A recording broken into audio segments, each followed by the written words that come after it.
So you get your script ready, you hire your mixer, they're going to go in your tech scouts, they're going to look at locations, they're going to get with the other departments, see what kind of things you're going to run into. They're going to be breaking down the script just like a DP breaks down a script.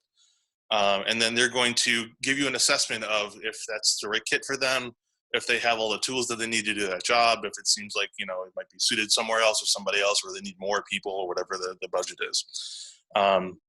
They'll have a boom operator. And then they will hopefully, if the budget allows for it, they'll have a utility.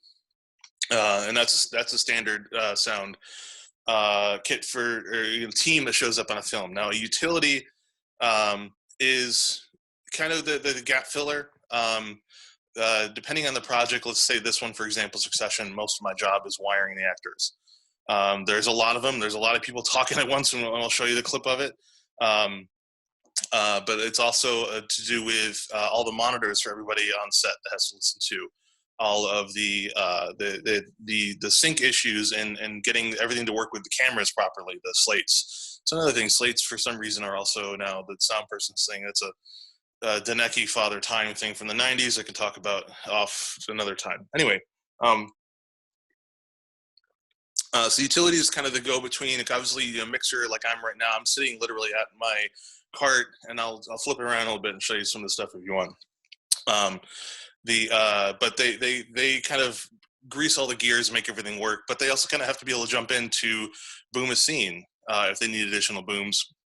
And especially nowadays with COVID, some crews run with 4 people, just have 2 booms all the time, or 2 utilities. One person that always stays with the actors just for contamination. But yeah, there's a handful of times where, sometimes the train keeps going and the utility just has to jump in and mix. So they have to know all the equipment, sometimes as good or better than the mixer, because of the different things that they might be running into. And kind of be able to handle everything else.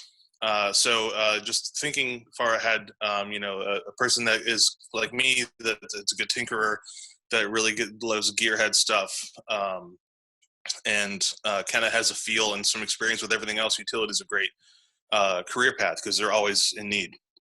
I've mixed a lot of films, I've boomed a lot of films, but for some reason I keep getting called as a utility for big jobs, and I'll never complain.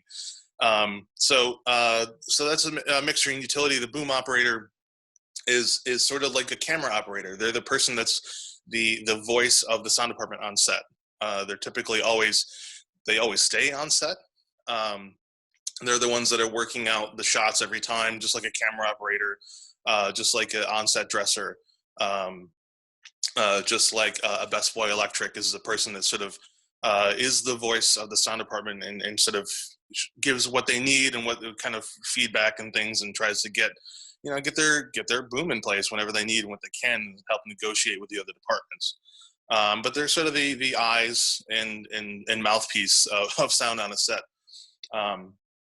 And as we'll show in one of the clips, sometimes they're the whole show, just like a camera operator can be, in a verite style shoot.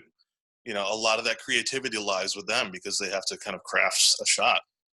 So if you get a shot like we'll show later with 2 boom operators, it's an intensely creative job because you have to kind of choose the right kind of microphones. And again, it's part of a discussion with the mixer, but it's a good boom operator will build enough trust and with enough knowledge with their own ideas and a good relationship where they can kind of start to direct it on their own.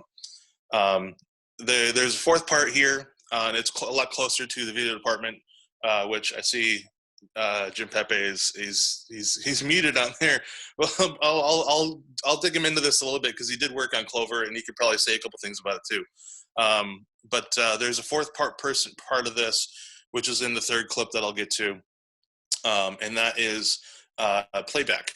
And again, this doesn't typically come up until you get into bigger, more scaled up jobs and more intricate jobs where you're dealing with musicians or bands or elaborate fight scenes of people who are yelling, screaming, performances, that sort of thing.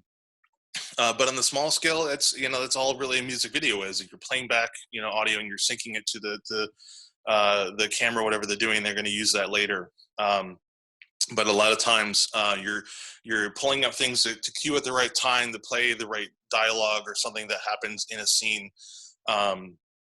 just like with video playback, there's stuff that happens all the time, as you as you're watching something. I'm like, well, that's got to come from somewhere, and it doesn't necessarily fit the mixer's job because they're trying to get all the good dialogue, and that's not the boom operator because they're like a camera operator. They're just getting the shot.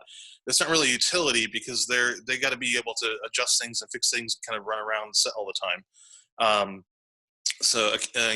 again, on a smaller scale, sometimes a utility can do that playback job, which I have done, and I'll show a clip from that. But it's another sort of career path for the production world, where between music videos and the performances and musical numbers and movie musicals, where that's it's you just can't fathom doing a job without it,